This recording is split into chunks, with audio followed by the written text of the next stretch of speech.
Welcome to this online discussion. I'm Judge Dianna Gould-Saltman, immediate past president of AFCC, and I'm joined by Mike Saini, Professor Mike Saini, AFCC board member and professor of social work at the University of Toronto. This is the fourth online discussion for family law, mental health, and dispute resolution professionals during the coronavirus epidemic, presented by AFCC and sponsored by Soberlink and ourfamilywizard.com. It's designed to help all of us explore questions we never thought we'd face in this unprecedented times. Sorry, Annette. We will be addressing questions that were posted online prior to the program. And while the number of attendees on today's webinar, now over 400, prevents us from answering specific questions, we'll do our best to collate questions and answers in a handout that will be available on the AFCC website. I want to give a special thanks to Soberlink and Our Family Wizard for their support and in helping pull this together on such short notice, and we hope that the session is useful for you. This session will be recorded and a link posted on the AFCC website for those unable to attend today. The info and the registration link will be available on the AFCC website. So, Mike, let's start this conversation. Tell me about Echo Pandemic, which I've heard of only in reading something from the Toronto Star. So, and I just was lost for a second. I just love technology. I just left and had to reboot. So I missed your intro. So hi, first of all. Just so you know. So Echo Pandemic was first coined in the CTV news that I saw. It's an interesting concept. It really refers to after the pandemic, after shelter in place, after social isolation, with all of the problems that are popping up for folks being shelter in place. So in terms of anxiety, in terms of depression, in terms of higher divorce rates, what we're expecting to happen is that as the shelter in place loosens up in terms of a strategy to manage the COVID-19, that there's going to be a flood of people in need of mental health services and legal services, and they're going to turn to the family courts in record numbers. And we're seeing this in China, and we're seeing this where people are, applying for divorce, after being in shelter in place for a period of time. So when we think about shelter in place, for the majority of folks, this may work really well. In fact, we also know that from the research that is starting to unfold, that for many, this is an opportunity for intimacy, for growing intimacy. And so it would not be a surprise to see a baby boom after this. But shelter in place does not mean the same for everybody. If there's already risk factors that people were coming into the social isolation with, for instance, higher risk of violence, higher conflict, higher animosity in the co-parenting relationship, then being stuck, and for these folks, it would really be stuck, it only exacerbates the problem, and we should see consequences coming from this. Well, it seems like it brings out the best and the worst in people. Or maybe it emphasizes what's already there, either in themselves or in their relationships. We're now in a position at Los Angeles Superior Court where the Family Law Court is really handling only emergency petitions for restraining orders at this time. But I'm seeing that already. And in just seeing that which is being deferred, I can only imagine that based on both the psychological effects of what's happening and the financial effects of what's happening, we're going to have what seems to me like a fire hose turned on in front of us when we get back into operation. And I'm not sure that getting back into operation is going to look anything like it did before the pandemic. I agree with you. And I think this is an opportunity, which is, I think, an exciting opportunity for us as a profession, because we seem to have gone through the reaction period of the pandemic, where we were really trying to, put pieces together to figure out how we could respond in an emergency situation to a crisis that we had never experienced before. It seems now, though, we're in a situation where we can be a bit more reflective while we figure out what this echo pandemic may look like. And we can plan for trying to, as we did with the pandemic, with the virus itself, we've tried to flatten the curve.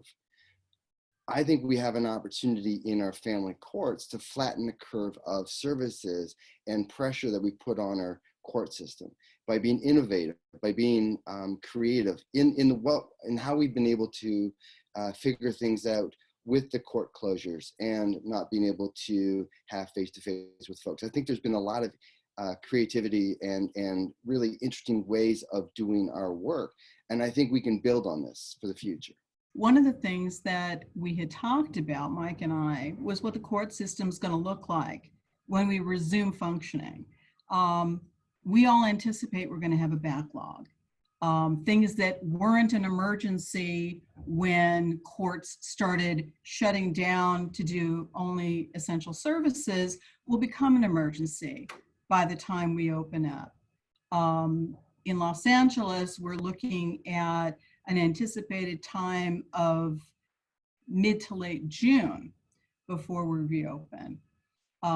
People who were on the brink when they filed their papers back in January or February in anticipation of a March court date, if they haven't resolved some of those things outside of the court system, are going to be in a position where using the court system will look very different, because the court will need to, I think, create some sort of a triage system, as we anticipate doing in Los Angeles, where the things that are the most urgent, restraining orders that were not heard during the interim, child custody cases with relocation involved, those sorts of things are going to take priority.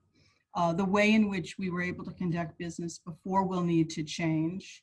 And it would seem that attorneys and mental health professionals, although I know nearly every attorney I know that does family law makes every effort to resolve cases before resorting to the court, will need to do so in a much more intensive way, because you can always assess the negotiation by comparing it to what would be the alternative if I were to go to court. If court's not a realistic option for a sustained period of time, then that option becomes illusory. Let me talk about my thoughts. I've been following what's happening. I'm very fortunate to have friends and acquaintances around the world, and we've been keeping each other informed about what different courts are doing with regard to issues that are coming up now and what we anticipate we're going to have to do once courts reopen. It appears that some courts are going to need to allocate resources differently than they have, and differently from other courts based on their demographics, the needs of their constituencies, the size of their courts. Some are likely to use retired judges and attorneys sitting pro tem to get through what we anticipate is going to be a very large backlog of cases that will need to be heard, those that have been deferred, as well as the regular course of cases that are going to be coming up. Some are going to probably use abbreviated forms of hearing. hearings on paperwork only, perhaps with argument, rather than hearing the types of things through testimony that we generally hear. Some courts are already using remote hearings, Zoom and other platforms. But there are some constitutional issues, some legal issues about that. What have they been doing up in Toronto? Yeah, I think some courts are more advanced than others, moving into more virtual ways. I've been on a few calls both in Canada and internationally, and it's interesting just to see where people are at and some of the concerns that people have in terms of filing affidavits or court documents, and what does that look like, and how to make sure that they are safe. And I think as people are responding to going online and trying to provide this access to justice virtually, I think people are responding in various ways. I don't think there's a coherent, consistent way. But I think, though, we're starting to see this. I think we're starting to see people having conversations like this about how better to respond and to create some ways of being able to get through some of the ethical and procedural issues. In terms of dispute resolution, I've been also been involved with groups who are looking to provide more online services. And we see that mediators, for instance, are really starting to jump online and try and figure out the technology. I did a quick survey for Family Mediation Canada last week when I was doing a webinar series with them, and found that the majority of folks had just started using technology, even though technology has been around since the 1990s to do things like mediation or parent coordination or other services that we have available. We have not been using technology to its full potential, and now we're really trying to play catch up. Well, and it seems to me that there's a lot that can be done, whether people feel comfortable doing it or not, in the extrajudicial realm. That is, you can do remote parenting plan coordination if you have parties that are willing and committed to the process. It's harder to do, I think, with court proceedings because there's so many rules that assume physical presence. There are certain things that can, and for a long time, can have been done remotely. We use court call for motions and continuances and things that really don't require a physical appearance. But what we're concerned about is that balance between needing to be able to assess credibility, which is something that you do in person, and being able to have the ease and flow of a courtroom without the technological glitches that we're experiencing, versus having to defer your case for 5, 6, 7 months before you get 10 minutes in court because of what we anticipate a backlog to be. That's our issue in terms of balancing the interests. Yeah, and I think to your point around the technology, as we've seen today, Janet Rifkin wrote in a paper in 2001 on the fourth party in mediation being the technology. And technology can really make or break people's feeling of engagement. We know that from the research. We know that from parent-child relationships, that if Skype, for instance, is acting up and parents and children have to go back a number of times to try and reestablish connection like we are doing here. You've been very flexible, and I think everybody on the line has been very flexible as well. But it is frustrating.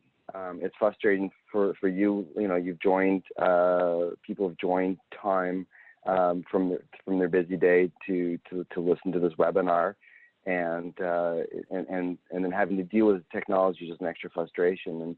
And I think this is part of how we have to manage this too, is that it's not at this point great. We're often using platforms like, we haven't invested in platforms or in the technology. And so we're borrowing things like Zoom and making them work as best as they can for these types of activities. But I really see, though, that there's going to be a movement towards more use of technology. And so we have like our family wizard and who's done a great job in providing online platforms for co-parenting to take place. And I see that we're going to also be moving into technology specifically for the courts to be able to deal with these issues with protection and safety of documents. And so I really see that from all of this, some good things will come from it. Well, and I can imagine, honestly, if you're conducting a proceeding with technology that flows smoothly, and one of the parents is requesting, remote contact with the child, it's a much easier argument to make to a court than trying to make that argument when the court's bugging out technologically every 3 minutes and everybody has to call back in. Yeah, it's going to definitely improve, I think, the overall satisfaction with the technology. I think at this point, I mean, we're making do with what we have, and we're still in that reactive period. And it's, we're learning, for instance, from Zoom. We all went to Zoom, and then now there's newspaper reports of Zoom sabotage, people going into Zoom sessions unannounced and unwelcomed, and how to then to further protect this space so that doesn't happen. And there's ways of doing this, but as we become more comfortable with the technology and we improve our technological competency to be able to use the technology, and as we develop better technology, I think we'll start to be able to better respond to this need to at least integrate technology as we go forward. Yeah, and I think, I don't know what the average age of a judge is universally, but I'm guessing I'm not the oldest judge on the planet, nor am I the youngest. I'm pretty comfortable with technology. Others, both younger and older than I, are not as comfortable using it. To the extent that a judge is comfortable using it, a judge is more likely to be able to understand and be willing to implement it. And I suspect it's going to be on each judge will have some authority to have cases heard remotely if it's appropriate to do so, or to choose not to if that judge believes I can't adequately make a decision in that case without staring down the face of each witness. Yeah, for sure. And I think there's being able to be comfortable with the technology, and then there's also using the technology to its full potential. And I think what we've been doing up to this point is trying to use the technology to find ways to make it work. And I think the next phase of both research and of practice and of skill sets will be how to engage at a much more sophisticated level with the technology. And there'll be much more research in terms of how to find real connections online and how to promote those connections. So for instance, there's research that shows where you look at the screen has an impact on engagement. So my tendency is, you're in a video box in the side of my screen, so my tendency is to look this way. I'm not looking into the camera. But if I can look in the camera, then it looks like I'm making eye contact with you. And the research shows that you will perceive that as making eye contact, and you'll feel that connection. But if I'm looking over here at the picture and I'm not looking at you, you'll feel that like if we were having coffee together and I was on my cell phone, looking at my cell phone, not looking at you, you would feel that there would be a disruption of communication. All right, so now I feel totally awkward because I've been staring at the little thumbnail of you on my screen the whole time. My bad. But these are the little things that I think, though, that when we look at the capacity and the competency to use technology to its fullest potential, I think this is where we're going to start making real significant advancements in the use of technology. I think up until this point, it has been a way of, as an alternative, but it's been something that maybe enhances, but it doesn't actually get used in a way that fully embraces the human connection. And I see this in some of the research that I did in parent-child relationships that are online. We give kids and parents iPads and say, communicate. And we don't actually work with them to tell them how to use the technology to their full advantage. And then people get frustrated. I know from even my own kids, when I'm away at an AFCC conference, which I'm sadly missing in New Orleans, but would be happy to be there in Las Vegas and making sure I get my abstract in on time, which is coming up really shortly, I think in 5 days. When I Skype or when I video conference my kids, they're like, hey, Dad, how you doing? Okay, I'm off.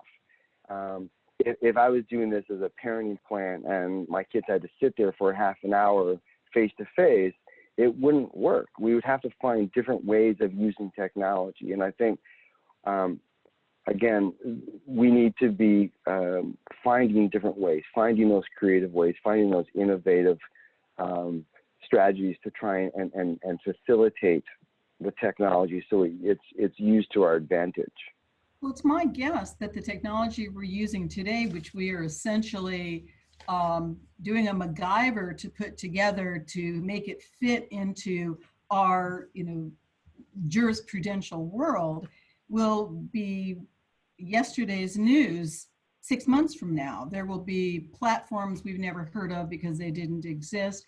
They'll be able to do things that current platforms can't do because we now see where the needs are. And that generates the creativity to develop something to meet those needs. That's how it has been in my lifetime with technology, probably long before that. And I think the curve of technology is even faster. Yeah. This is how I've tried to present what I think is the echo pandemic and what we need to be thinking about as you move forward. And so there is the line, that red line that's all the way across. I've used it like the curve that's been used for the pandemic itself, where we have the ability of the healthcare sector to be able to respond to the pandemic. Well, I think there's a line across jurisdictions, and this line will differ depending on the jurisdiction and how much resources. So in urban versus rural, for instance. But I think there's a line that where the courts are the most efficient, that us as family law professionals are the most efficient in the way that we can respond to the needs of children and families. And so if we know, for instance, with the research on access to justice, that even before the pandemic, we were experiencing long delays, that parents often were not satisfied with their so-called day in court, that the demand of the system was much larger than what the efficient line could be for effective family court services. So then we get to the pandemic, and what happens with the court closures and with the only dealing with the most serious cases, we end up with the court usage going way down. And as we've been reacting, trying to figure out what to do next during this social isolation.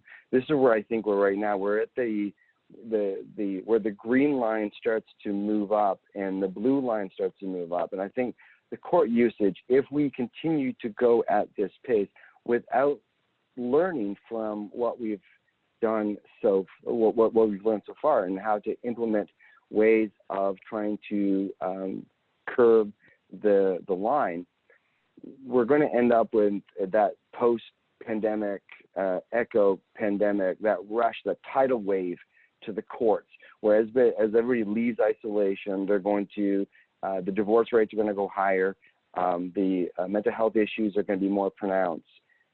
Children's views and preferences that have been largely ignored since the pandemic started, because we don't have the resources to tap into children's voices. They're gonna come forward, and we're gonna have this flood at the courthouse. And so the intervention line for me is, what can we start doing now to improve access to justice, to make the most out of the use of technology and the use of the collaboration of multiple professionals working together to flatten the curve. And so, for instance, what can the courts do?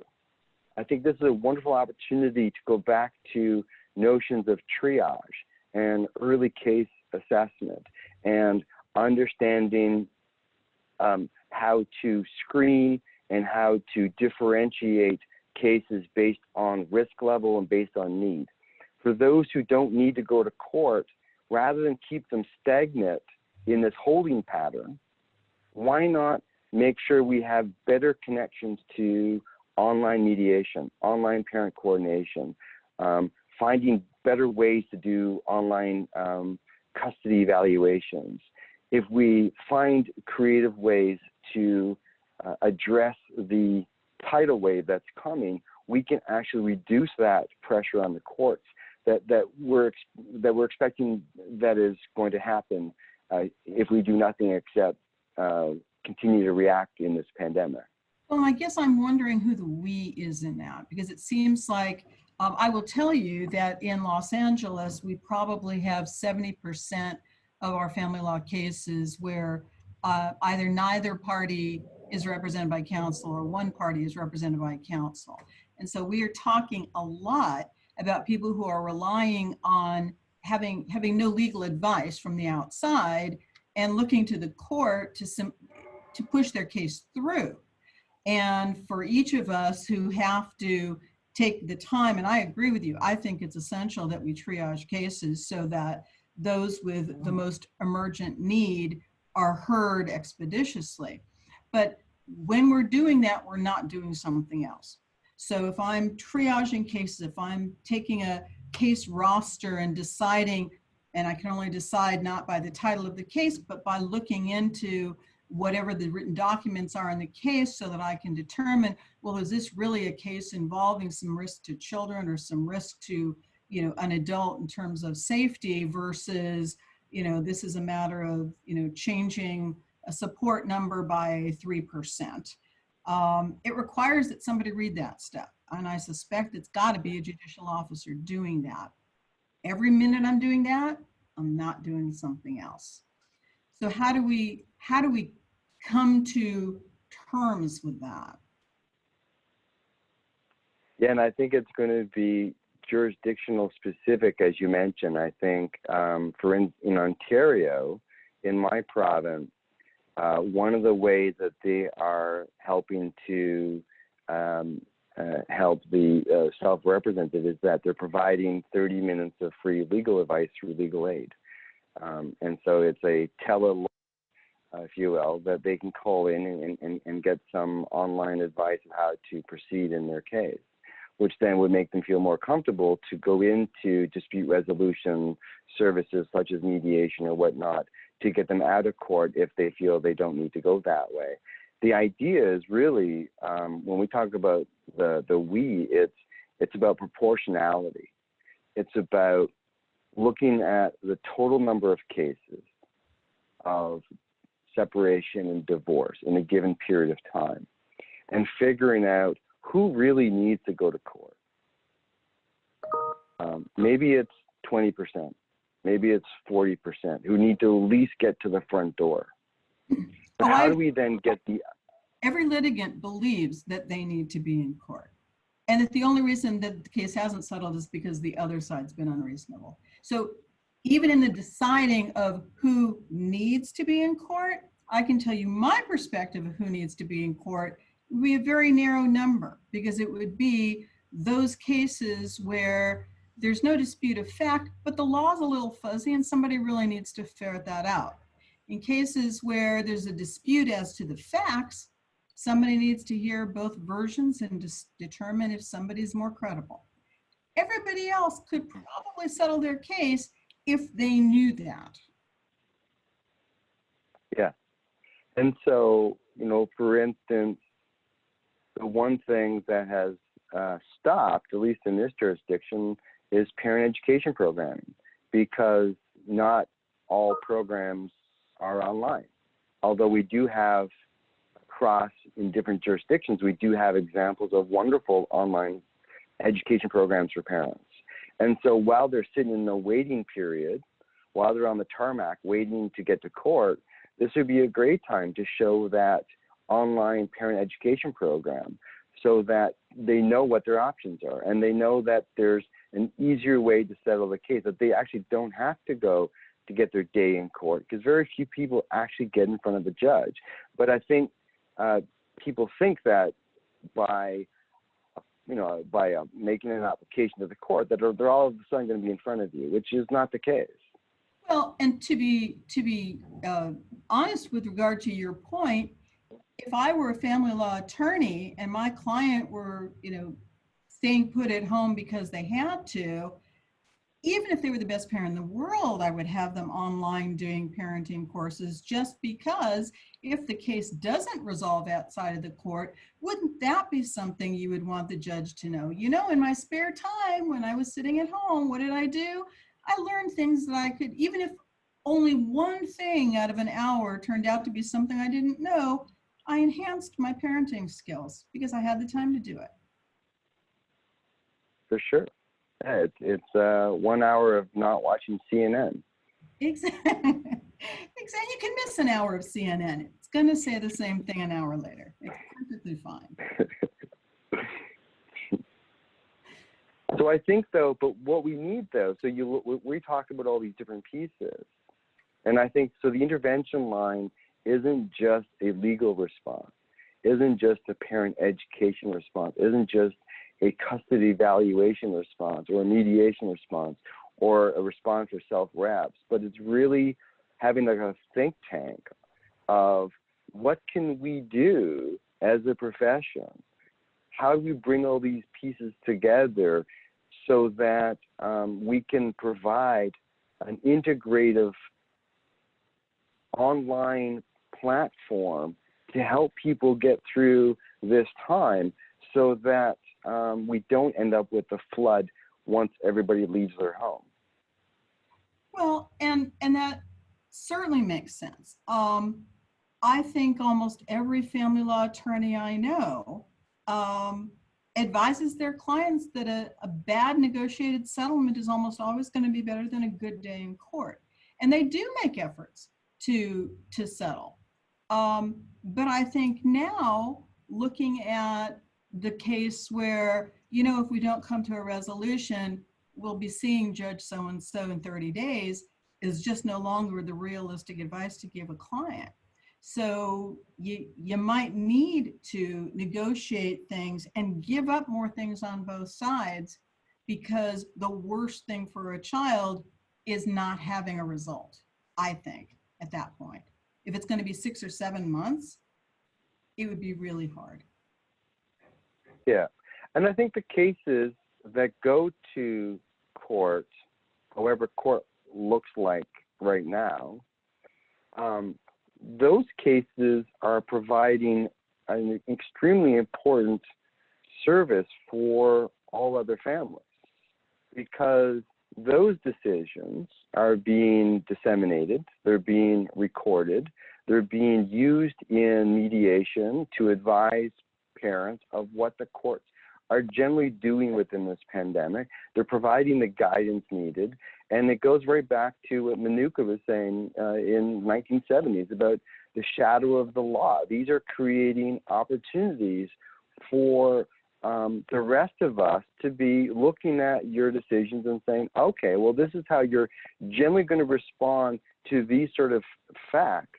I have a similar situation, and therefore, perhaps we could move in the same direction, knowing that if this were to go to court, we would probably get the same outcome. And so I think that's an incredible service that these court cases are being recorded and disseminated. And I look at the AFCC Ontario website, for instance. They've been updating on their website the court cases in Ontario. And so if I'm practicing in Ontario, I just need to go and click and read those court cases, and I can share them with my clients, and I can help them understand, what is the lay of the land right now in these uncertain times. There is some certainty here. I think that lawyers are now putting up their hackles and saying, wait a minute, he's no lawyer. He knows that we can only rely on precedent. And that's all involving appellate cases. And the reality is you're in a new world, ladies and gentlemen. So I agree that this is instructive in the same way that it's useful to know what other courts in other jurisdictions have done with unique facts that you have. It may be that in your jurisdiction it's never come up before, but that doesn't make everybody else's cases that may be similar but under their laws irrelevant. I also think that it's really crucial to consider that you're going to be, if you're looking at this as, well, wait until we get in front of a judge as your backstop, you're going to be in front of judges who have just gone through the same psychological traumas as everyone else. And I will say that to a person, everybody that I've encountered, every bench officer I've encountered, every administrator in the court is doing amazing work trying to come up with a system that works in their jurisdiction. Those who have decided to try online hearings, are uncomfortably getting to know technology that they weren't comfortable with, but they're doing it anyway. Supervising and presiding judges are giving daily missives, not just to the other judges, but to the bar, to disseminate information so that people aren't, developing theories and speculation and the rumors fly. And I think that helps keep everybody sort of in a calming mode. I think that attorneys are probably at their best when they're able to effectively not get sucked into the client's emotional state, but to give, reasonable advice based on sort of a dispassionate view. We're in a really unique situation. I don't think any attorney can say, well, having seen a pandemic before, let me tell you what I think the judge is going to do. But what they can do is be the voice of reason given the unusual circumstances, and understanding that everybody is going through trauma. There's not a person I know who is not personally traumatized by what's going on. But some people are able to set aside for some period of time the impact of that trauma on them in order to get the job done. And I think that every judge I know is dying to be in court. We would love to be finishing your cases. We want to be back at work, and we understand why that's not possible. And we anticipate that we're going to see things we never saw before, and the law as it exists, and what we're supposed to consider based on historical income to predict future income for purposes of support. We get that if 30% of you are out of work, that's not a realistic thing anymore, and we're going to have to come up with more creative solutions if you ever do get to us. So assuming that you and I know no more about the future than anybody else, you can take that information and start, if you're the attorneys or if you're the self-represented parties, negotiating with the idea that every case is going to be new to this judge, in the sense that here's what we do after a pandemic, because we haven't had one. And we can analogize to other things, but it's never going to be the same. And to the extent that we can get that intervention in your model implemented, and the faster we implement it, just like any other implementation in this epidemic, it may last longer, but it'll be less traumatic, meaning that we may have to have more cases heard in a day, so each family is going to get less time of the judge to do it, and it may last longer, but we'll get more cases resolved. And I think that on balance, that may be the thing that we're looking to do. I think that's great. And I think each of us can start thinking about what we can do as professionals now to try and curb the the echo pandemic that is I think that may be happening if we don't do anything. Like parents could be watching parent education programs or learning about co-parenting and how to improve their co-parenting relationship during this pandemic. I think as professionals, this is a great opportunity, which is why I think it's just fabulous that AFCC has been doing these discussions, these informal discussions where we just talk. And people can join in and listen to what other people are thinking about. And there's webinars, on a host of topics. And AFCC has a whole bunch of new webinars coming on strained parent-child relationships. And I'm sure the pandemic will be weaved in and out of those webinars as well. I mean, it's really an opportunity for us to improve our competency to respond in this new era, where instead of reacting as we have for the first 3 weeks, we are now able to think about, okay, what really do I need to do as an evaluator? For instance, if I'm going to do custody evaluations, well, I know that I can do the parent interviews. I know I can do the collateral contacts. What I'm concerned about, what I'm not too sure about, is how to do child interviews or how to do observations.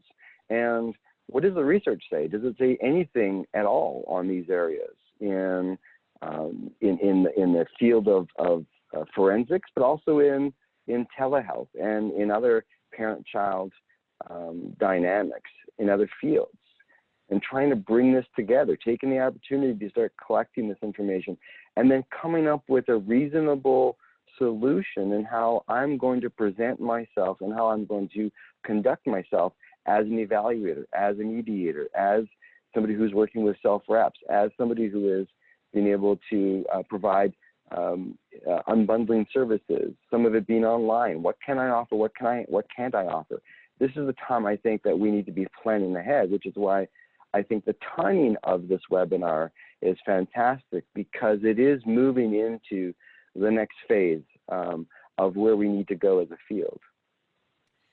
Well, and I think one of the things that I would hope that mental health professionals who deal directly providing therapy and attorneys who are giving advice might remind parents of is that their children will remember this experience and will take with it as we all take, big global, events with us from our childhood into our adulthood. I can tell you where I was when I heard that President Kennedy was killed. You were not yet born, but I was quite young. I can tell you where I was and what was happening when the Twin Towers came down.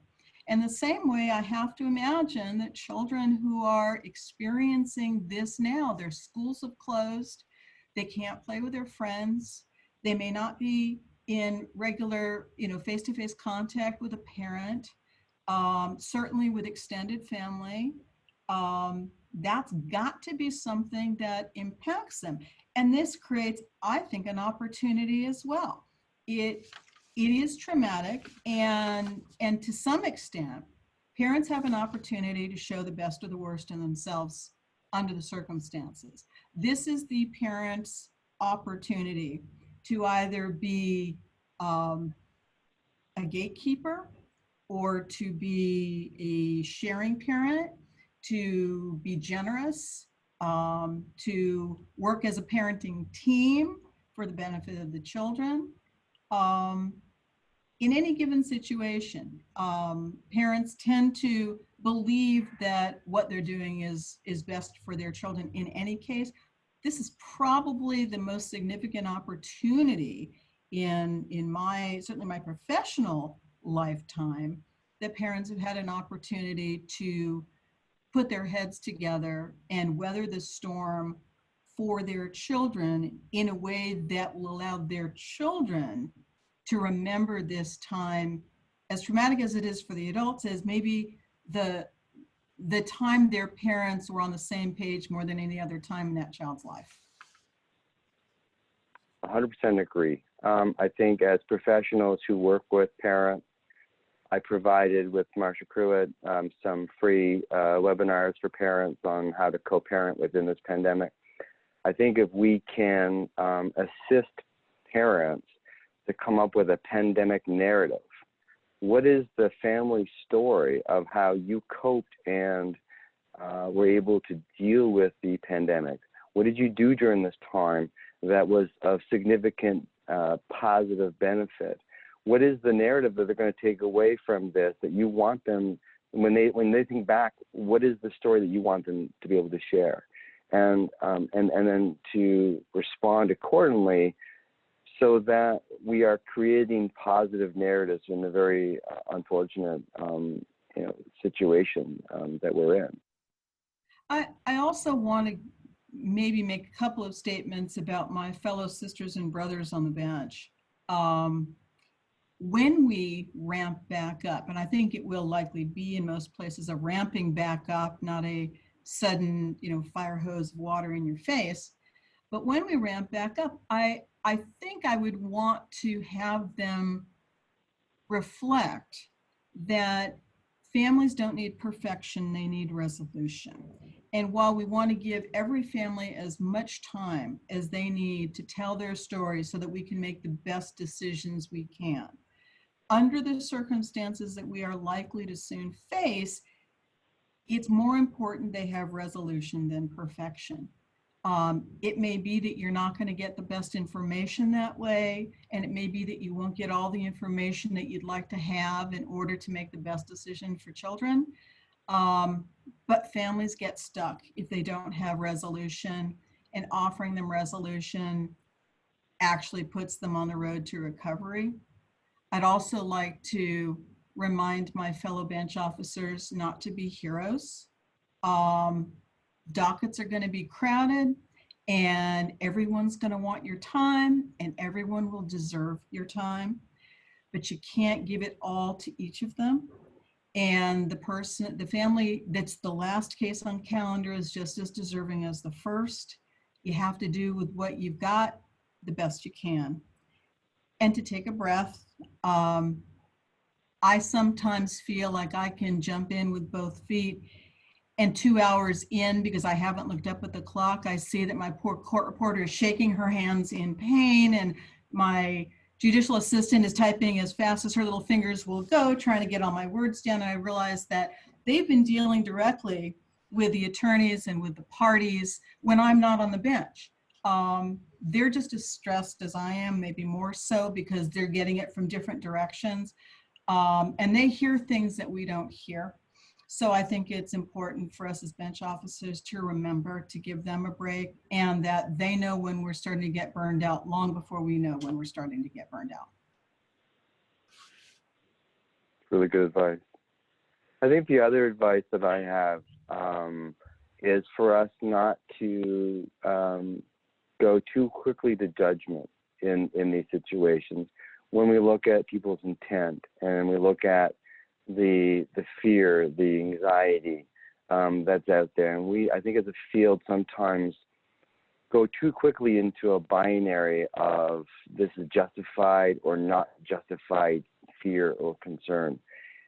If you have a parent who is watching 4 or 5 hours of CNN and is feeling the economic pain and struggles and is concerned and fearful to go outside and is what would otherwise seem to be hypervigilant towards the safety of their child. We need to not go so quickly into pathologizing this, because it is an uncertain time and people are reacting differently, and people are responding to the crisis in different ways. And I already see now that we're too quickly looking at gatekeeping as being, is this protective or is this unjustified? And we're trying to make those determinations. And I just think we should be careful not to go too quickly to judgment, and we should have compassion. This is an opportunity that we get at the source of those fears rather than blame for people for having those fears. So Michael, do you have hope for the future here? I have a lot of hope for the future. Why? I think this is, I think we've come in the last 3 weeks. I think we've come to a spot where we're able to be much more reflective than reactive. And I think whenever you have time to plan, you're in a much better position than when you have to try and figure out how to fill those holes. I see people using technology and embracing technology where they've never done so before. I look at online mediation, for instance. It's been around since the 1990s. And it's been in vogue, it's been not in vogue, it's been something that we do, something we don't do. Some people offer it, some people don't offer it. It is, this pandemic is forcing us in a way to reconsider technology. The availability of resources to our full advantage, to be innovative and be creative and to think outside the box. And I think that, for me, is really hopeful. I think we can really improve on the work that we've been doing, the work that we continue to do, and the work that we continue to focus on for the future. We have an access to justice problem. We've had so in the family courts for a very long time.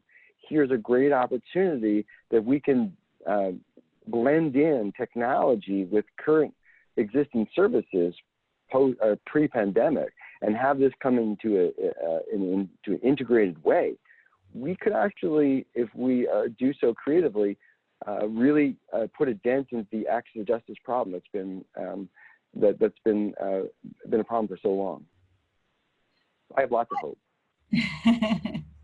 I also have hope. I think that people are overall resilient. I think that professionals who've chosen to work with children and families are by nature helpers in the world. And even when attorneys are zealous advocates for their clients, they are a community who look out for each other. Every bad turn of events creates an opportunity to see where the backup systems worked well and where they didn't. And we're seeing that now, where the signs to anticipate what we could have predicted were ignored and where they were considered. I live in Los Angeles, and nobody in Los Angeles doesn't think there will ever be another earthquake. Knowing that there will be, but not when or how bad it's going to be, everyone knows that they need to develop a plan for when that happens. And certainly courts have done so. So this is a time when we have the opportunity to reassess and come up with ways to keep things working during the next crisis, as long as we don't ignore the lessons that we're learning now.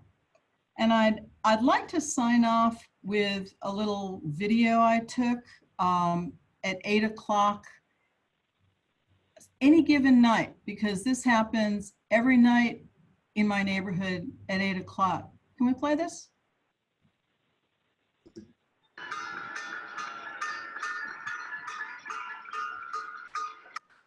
So we're cheering for our heroes, our healthcare professionals. We're getting some connection with each other. We don't see each other all during the day, but we hear each other all night long. And I think that gives me hope that we're going to be okay. Mike, it's been a pleasure. Excellent. It has been. Look forward to seeing you in real life. Sounds great. Hopefully in Las Vegas. In Las Vegas. Thanks everybody for joining us today. Thank you.